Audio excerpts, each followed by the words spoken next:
तो hello friends, तो स्वागत है आपका फिर से एक नई वीडियो में। इस वीडियो में हम लोग बात करने वाले हैं सॉफ्टवेयर इंजीनियरिंग के बारे में कि सॉफ्टवेयर इंजीनियरिंग है क्या, सॉफ्टवेयर इंजीनियर का काम क्या होता है और सॉफ्टवेयर इंजीनियर जो है वो बनते कैसे हैं, किन किन डिग्री से हम सॉफ्टवेयर इंजीनियर बन सकते हैं, सैलरी इंडिया में और यूएसए में कितना है और क्या विदाउट डिग्री बना जा सकता है।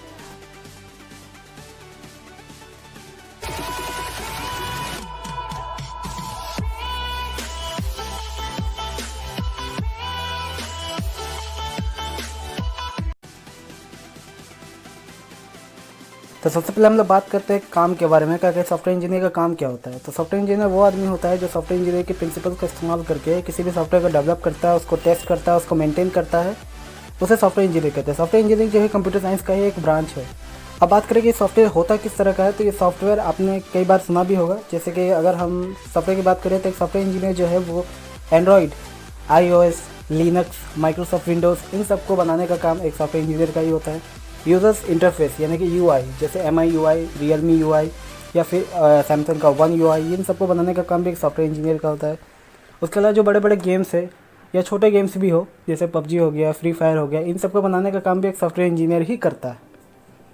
इसके अलावा कुछ बिजनेस एनालिटिक्स जो सॉफ्टवेयर होते हैं, जैसे गूगल एनालिटिक्स या फिर माइक्रोसॉफ्ट का पावर पॉइंट या एक्सेल, ये सब को बनाने का काम भी एक सॉफ्टवेयर इंजीनियर ही करता है। तो अब आप समझ गए होंगे कि आखिर एक सॉफ्टवेयर इंजीनियर का काम क्या होता है और आखिर वो करता क्या है। अब अगर डिग्रीज़ की बात करें कि किन किन डिग्री से आप एक सॉफ्टवेयर इंजीनियर बन सकते हैं, जो पहला जो डिग्री है वो बहुत फेमस है, वो है B Tech computer science, B Tech in computer science. ये एक बहुत फेमस डिग्री है। इसके लिए बहुत बड़े बड़े एग्जाम्स होते हैं, JEE mains, JEE advance, IIT college, NIT college और भी कई सारे प्राइवेट कॉलेज है, बिट्स पिलानी है वगैरह वगैरह, ये सब बीटेक करवाते हैं कंप्यूटर साइंस में। बीटेक जो है 4 साल का एक बैचलर कोर्स होता है, जिसमें आपको कंप्यूटर से रिलेटेड ऑलमोस्ट सभी चीज़ें समझा दी जाती है, पढ़ा दी जाती है, प्रैक्टिकली और थ्योरेटिकली दोनों तरीके से। बीटेक करने का एक सबसे बड़ा फ़ायदा ये होता है कि अगर आप बड़े कॉलेज से बीटेक कर रहे हैं, जैसे IIT से कर रहे हैं या फिर बिट्स पिलानी से कर रहे हैं, तो आपको कॉलेज में ही प्लेसमेंट मिल जाएगी। कॉलेज में ही बड़ी बड़ी कंपनियाँ आती हैं जो प्लेसमेंट देती है, तो इसका एक बहुत बड़ा ये प्लस पॉइंट है। बीटेक के लिए एक बार जो नेगेटिव पॉइंट होता है वो होता है कि ये बहुत कॉस्टली होता है। अगर आप IIT में भी चल जाइएगा तो भी ये इनका फीस 10 से 12 लाख होता है, और प्राइवेट कॉलेजेस के तो पूछो ही मत, वो तो 20 से 25 लाख रुपए तक भी जा सकता है।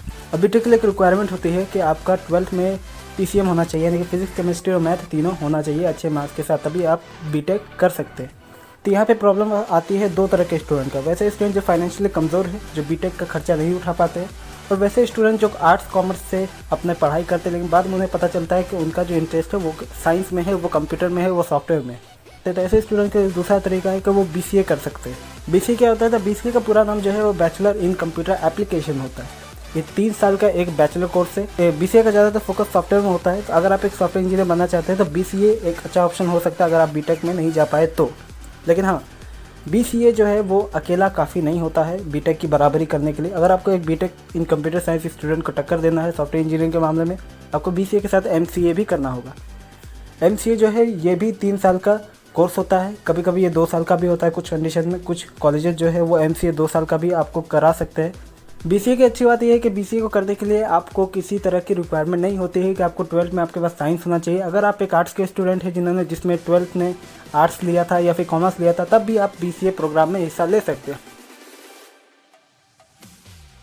सैलरी की अगर बात करें तो सॉफ्टवेयर इंजीनियर की जो सैलरी होती है वो इंडिया में एवरेज जो है वो 5 लाख रुपए सालाना होती है, मतलब कि 45 से 50 हज़ार रुपये महीने की सैलरी, जो कि इंडियन कंपनी ऑफर करती है। और हाईएस्ट ये 12 लाख जा सकता है, कुछ कुछ कंडीशन में से ज़्यादा भी जाता है।